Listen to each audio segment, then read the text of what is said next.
Hi, I'm Dr. Pompa, and I'm here with Sarika Cernahouse. I know that's a tough one, but she is an expert in culturing and fermentation.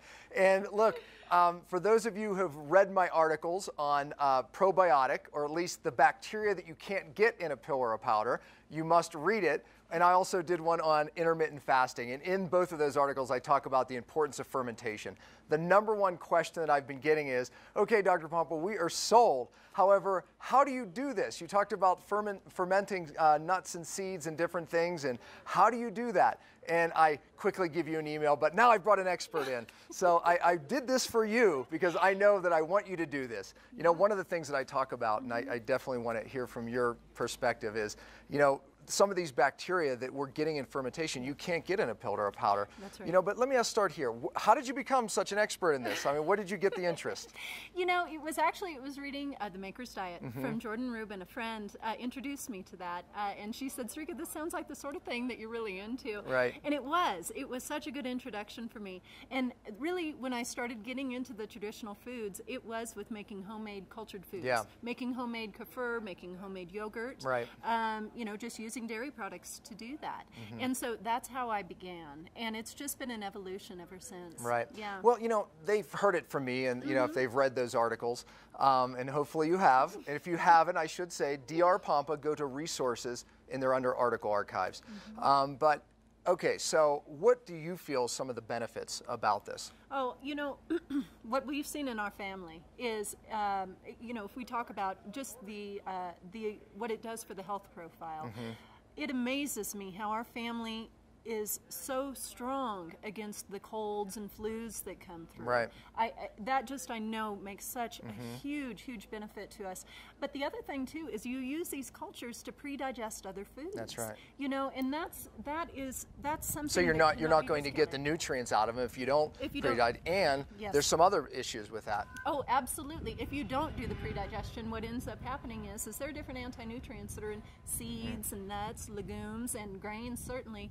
And you use these cultured products to break that down. It's a pre-digestion of these foods. So it helps to break down the proteins that are so difficult to digest in these foods, the tannins. So these different components puts them into smaller components that makes it easier for us to digest. Yeah, you know, and some of those anti-nutrients you spoke of, you know, and I didn't speak about that in the article, so I'm glad you brought that up. You know, they're actually toxic to our body. Things like phytates and lectins, you know, they become very toxic, but when you sprout them, it lowers the amounts of those. It does, and the thing that's great is it also breaks them into a smaller composition than what they were before. So you can take something that's a complex carbohydrate, say, and everybody is concerned about eating too many carbohydrates these days. Absolutely. And when you use these culture media on this, that actually helps to break down into more simple sugars, which are easier for us to digest. In my, you know, cellular healing diet, I take away all grains and sugar to lower cellular inflammation. And then after we get a patient well, we actually bring them back onto grains, but we only bring them back onto sprouted grains for that very reason. That's right. Yeah, because it really brings out the nutrients and it takes away the toxins that really drives a lot of the inflammation. So that's right. Now, if you're watching this and you notice the sun just went down, it did, because this is not a green screen, folks. We're actually in Utah. And we love it. And actually the reason I even said that is because I just heard you speak at a great seminar, and I learned so much, you know, and that's why I wanted to do this interview, because I knew you'd be a great expert for them to really learn a lot of information about. Okay, so let's get right to it. How do you do this? And that's what I want them to know, because look, you know, I've said it, and I said it in the article and on the video. To heal guts, we don't need billions. So if you went to the store and bought the best probiotic out there, you're talking about billions. But we need trillions to fix guts. That's right. And then I also spoke about how there's just all of these different bacteria that we get in fermented foods, natural foods, that I believe, and you said in your lecture, and I was almost jumping out of my seat, that you can't duplicate it. It's not in a pill or powder, because we haven't even discovered them. We don't even know it yet, right? But it's a lot of those that are driving cellular function and doing some things to downregulate inflammation. That's right. So tell us how to do this. How do we ferment foods? Because I want them all to do it. Absolutely. You know, the thing of it is when it comes to fermenting foods, we're very fortunate. There actually are products that are on the market that make this an easier job. One of the things I do is I source healthy cultures from I can get some from Amazon. I can get some from a company called Cultures for Health. If you want to just go ahead and get with Prepared Whey, that's an excellent medium for doing this soaking, this is such a terrific place to begin. You've got the Swirl Gold. Yeah, the Swirl Gold from Beyond Organic that's what I use, and I ferment everything with it. So how do we do it? Okay, so then what you do is once you have your whey, whatever this fermenting, and it doesn't have to be whey. You can also use, a sea salt brine. That can be another medium. If a person is really working hard to stay away from dairy, if they're just going to be doing grains or nuts and seeds, they don't even need to incorporate the dairy if they don't want to. That's right. Yep, they can just use salt or a little bit of fresh lemon juice. That would work too.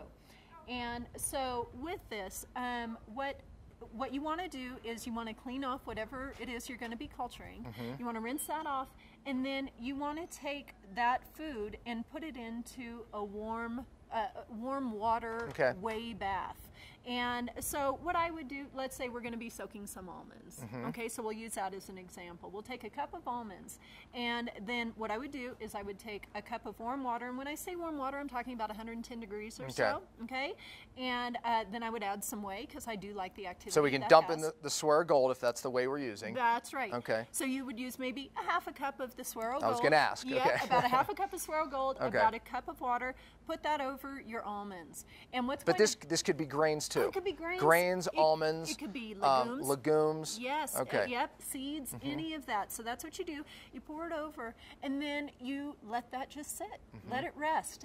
It is definitely best if you go ahead and let this be at a nice warmer temperature. And so what I will do when I do this is I put mine into our microwave. And it's the only time that we use our microwave, but it has an incandescent light underneath. And what that does is it creates a stable source of heat underneath.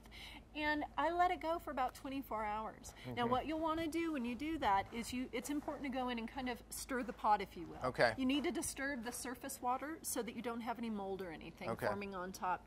And then at the end of that period of time, you'll notice you may actually have a little bit of carbonation that's happening. And that's a byproduct of that whey acting on the carbohydrates.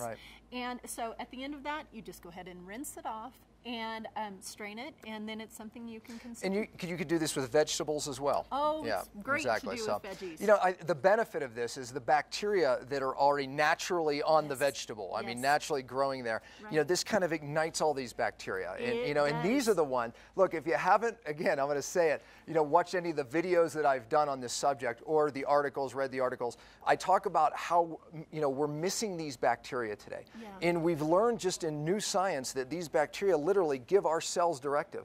You know, function that otherwise our cells would not do. That's right. And create even certain cells that downregulate inflammation. That's right. So we need these bacteria to actually do that. So we're learning this, and it's bacteria, again, I believe that we haven't discovered a lot of these. So. That's right. And you know, the thing of this is that is so incredible is that these are techniques that were old food preservation techniques. I wanted you to bring out that point. Yes, and it's true. This is, you know, all of this happened long before the advent of refrigeration. That's right. You know, anything like that. Or the ability to preserve something and take it from a region where it wasn't otherwise growing. So this is a lost art. I mean, you know. Truly a lost art. Truly a lost art.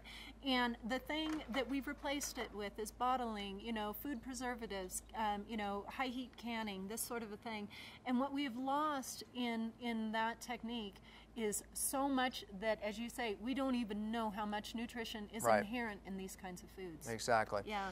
Well, look, now you know how to do it. You know why you need to do it, because it is, in fact, a lost art, you know, and with, you know, all of the refrigeration, we are losing these bacteria, and part of that is driving inflammation, a lot of autoimmune conditions, and even in the inability to lose weight. I mean, new science is showing that, and I really talk about that in the article. If you want to read the articles again, go to drpompa.com.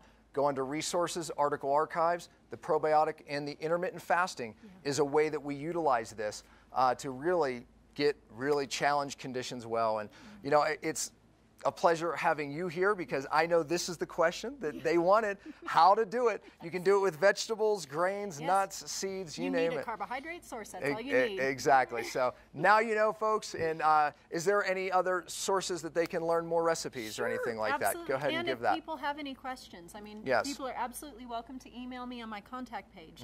The name of my website is naturallylivingtoday.com, and it's a good resource. And if you need direction on more information, I'll be happy, you know, to contact you back. Well, thank you very much. Thanks. And thank you. I know you're going to get a lot from that one.